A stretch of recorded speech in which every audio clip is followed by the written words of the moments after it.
Crime in New York City had gone rampant. The streets have been wandering with crime.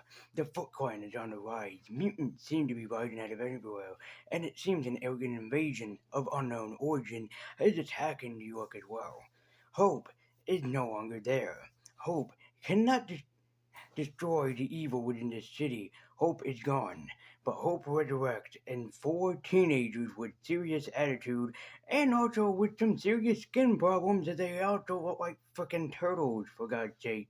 My friends, welcome to Lazy Universe and welcome to a Lazy Review as we'll be taking a look at the one and only from 2013 series based on the comic book of the same name. You know 'em, you love 'em. It's the Lean Green Ninja Team. Let's talk about.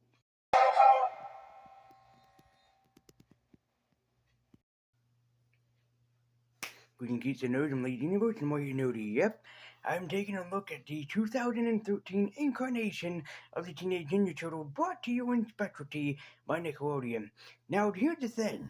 During the time when Power Rangers was making a big comeback after they'd been off the air for quite a while, same thing was happening to the Ninja Turtles when they announced this trailer, I think back in either 2011 or 2012. So, wow. And yes, I remember seeing the trailer on TV, and they had the promo, I think, in 2012, and it did well, so they made the 2013 Ninja Turtles, and I gotta hand it to them. The 2013 Ninja Turtles cartoon was something I had never expected. Truthfully, I was much more awaiting for Power Rangers Megaforce because I thought it would be great. Then I remembered Ghostager that I watched on YouTube when YouTube didn't have the copyright problem back during the time, and that was roughly like 2009 or 2010. Every Sunday there was a new episode uploaded. Yeah. It sucks when you think about what Power Rangers Megaforce and Super Megaforce could have been, and they weren't. Anyways, we're not talking about that. So the Teenage Mutant Ninja Turtles were coming back on the air, but it's been a while since they've been on the air, roughly about 10 years by this point. So yikes. You would think that they'd make an epic comeback. Well, for these turtles, they definitely did. There was no denying it, the Teenage Mutant Ninja Turtles were back, but they were back with a unique form and a unique shape, and they even were more comic book accurate. It was awesome seeing the Teenage Mutant Ninja Turtles re-arise and go up to the occasion since they've been gone for pretty much 10 years by this point and were last seen 10 years ago. But there was a challenge that kind of met the people at Nickelodeon. Usually in all incarnation of the Teenage Mutant Ninja Turtles, yes, including Teenage Mutant Ninja Turtles 3, they all had spectacular cast voicing them. Even I will give credit to the Michael Bay movie that I reviewed, which did have a pretty good cast to play the Turtles. So it always seemed like they picked the right talent to voice these spectacular brothers. And there was one woman that they handed the task to find the voice actors in this series. The great and amazing Andrea Romano. I talked about her so many times, but this woman, she just has a way of finding spectacular talent to work in series that she works under. And I talked about her and we're doing a Legend of Korra. And I had no idea, actually, until I watched the series, truthfully, that she did the voice talent behind the Ninja Turtles. And she did pick some honorable voice actors, one of which I do have to tell a funny story with, actually two of them. But she did do a great job at picking who should be voicing the Ninja Turtles in this team, and especially since all four of these voice actors, which I'll talk about later, have a great brother chemistry, which has me wonder if the voice actors behind the Turtles actually hung out behind the scenes or got lessons from one of the original Ninja Turtles himself. Again, we'll talk about that in a bit. You guys can guess who it is, but a lot of people probably already know who I'm talking about. Don't spoil it in the comments for nobody, just let people try to figure this out. So, let's talk about the amazing voice cast behind the Turtles, or the heroes. We'll talk about the villains in just a little bit. Just take a look at this kind of voice cast. Holy, what a voice cast. Yeah. Let's just talk about the first of the group, and that will be Leonardo, voiced by Jason Biggs. And I gotta hand it to Jason. He did a pretty good job voicing Leonardo and gave him a very kind and caring voice while also being the voice of a leader. And I think I figured out why you made me leader. Oh? Why is that? Because you sensed inside me a true warrior spirit that could forge us all into the heroes we are destined to become. The one that we know and love, Sean Astin, mostly recognized as Rudy Rudiger from the movie Rudy, voices Raphael, and man oh man, is he probably one of my favorite Raphael voices because he handled Ralph like a pro. About me. Look, I'm not gonna lie to you. We've never gone into a fight like this, and I don't know what's gonna happen. But you don't have to worry. I will make it back. Greg Sipes is the legendary voice behind Michelangelo, and I have a story to tell with Mr. Sipes, but I think that Greg handled Michelangelo pretty damn well, in my personal opinion. Gonna see that I'm just a regular cat-loving dude like him. Next thing you know, we'll be best buds. This is gonna be awesome. No, wait! Fun fact about our main man, Gregory, or Beach Boy.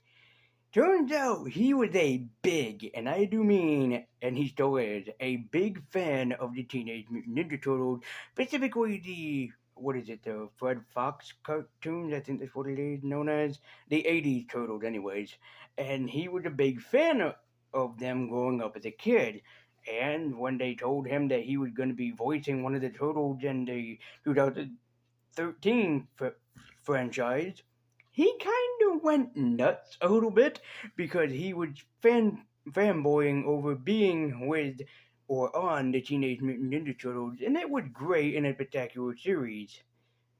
But then we have to go to technically the mentor of these turtles, and I say technically because he was in the original 80s series.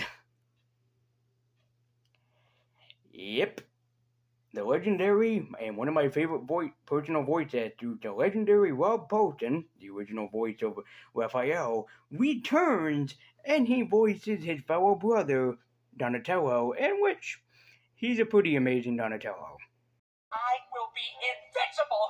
What should I make? Electric size? Multi-shot shuriken? Plasma swords? Oh, I just gave myself goosebumps.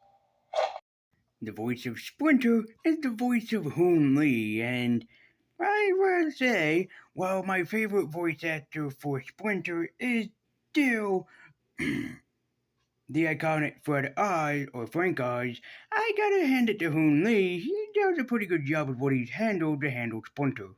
Anymore? Yes. But first, Randori!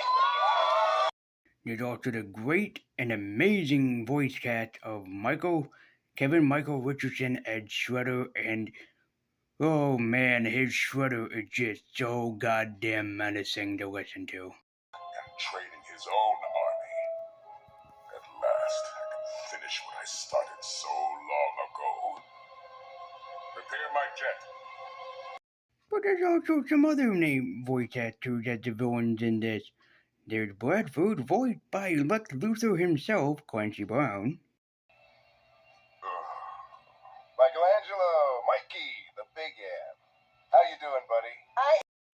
There's also the amazing Green Lantern, Aquaman, or Static Shock, Phil Lamar, who voices Baxter Stockman, and Phil had to be my favorite Baxter Stockman voice. I am the Baxman. I am the Sutinator. Oh, that's terrible! And then, last but not least, there's the amazing Mae Whitman, who voices April, who happens to be the voice of reason for the series, and I gotta hand it to Miss Whitman, she did pretty well. To collect unusual sightings around New York. People send in pics, videos. I also get some stuff that may help us track the Krang and find my dad. Like this video of a gas explosion. The voice cast was spectacular, and especially considering my surprise as a big fan of Static Shock and also Phil Lamar's voice for Green Lantern when he was Baxter Stockman because he sounded like a whiny, whimpery, I guess like nerd, so to speak. And he did it so well. It's like you didn't even know it was him. Then again, I didn't even know that he voiced Aquaman in the Injustice video games. What are you gonna do? But I gotta hand it to our cast of Jason Biggs, Sean Astin, Greg Sipes, and Rob Paulsen, because these four feel so much like brothers when they're on screen that it's undeniable to consider that these are the Ninja Turtles. And in fact, I even feel that way even still while going back and watching this from time to time. Is that, yeah, I can completely understand that these four are my Ninja Turtles. They sound like them, they act like them, and they act more like brothers than you consider. So when you stop and think about it, these guys probably had a lot of time behind the scenes, maybe like hanging out in the lounge or something, just getting to know one another. Because when they're on screen as these characters, you really do get the feeling that all four of these guys are actually brothers, and you just get that vibe and chemistry straight off of all four of our main players. I mean, for God's sake, they are really damn good at voicing these four turtles. Brothers who do. Actually, I'd rather talk about anything else. Like the concept of the silent W, perhaps? Fine. I'll go talk. Shh! It's 2 a.m. And Splinter's still asleep. This is epic. It's not epic. It was a really bad idea. No, it wasn't. An unlock. Unless, of course, I counter with a... Hey, man, you can't take the fire out of... Dr. Flippenstein.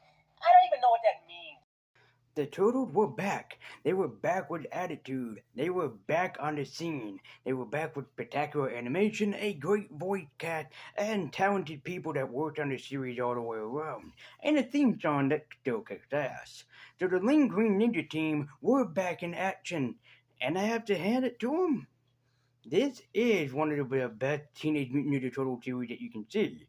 While some people would probably complain that the animation style is different, and it does grow on you the more that you watch this series. It does kind of pay its respect to you, and it does eventually not only just grow on you, but it kind of makes you appreciate the animation style that they're going for. I know a lot of people were complaining about the Mutant Mayhem animation, myself included, but perhaps maybe if I ever see it, I might disagree and say that the animation style did grow on me as a person, and who knows, maybe they will. But as it stands, the 2013 Ninja Turtle series is still an awesome, amazing series. And even like I said, it has some very spectacular voice talent in this. Kevin Michael Richardson, Phil Lamar, Greg Sipes, Rob Bolton, Sean Astin, Jason Biggs, Mae Whitman, even fucking Jeffrey Combs. You know, Scarecrow from Batman the Animated Series or Batman the New Adventures or whatever. Yes, Jeffrey frickin' Combs is in this series. The Reanimator is in this fucking series. He voiced Dr. Falco. And in case people were wondering, I wonder if he would ever mention Jeffrey Combs because I'm a big fan of him as an actor. No, I didn't forget that Jeffrey Combs voiced Dr. Falco, and he does an amazing job voicing Dr. Falco. And besides, it's Jeffrey fucking Combs. Of course I'm gonna be a fan of his voice talent as Dr. Falco. You are always so dramatic.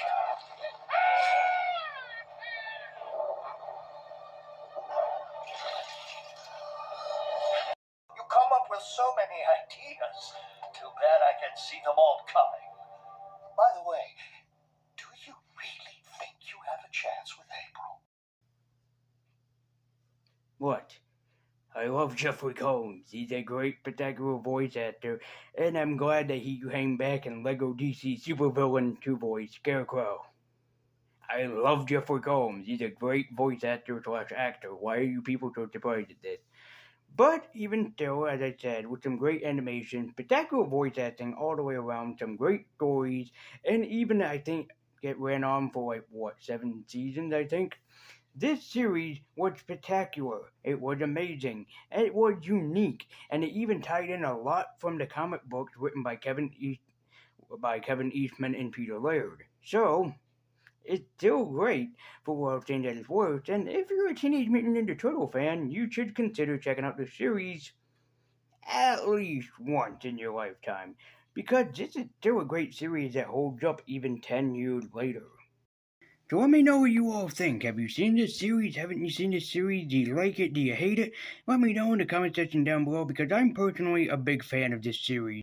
And to be honest, I like this series a lot more than I thought I would, but that's a complaint. That's a compliment, I mean, not a complaint. And this series still holds up even still to this day.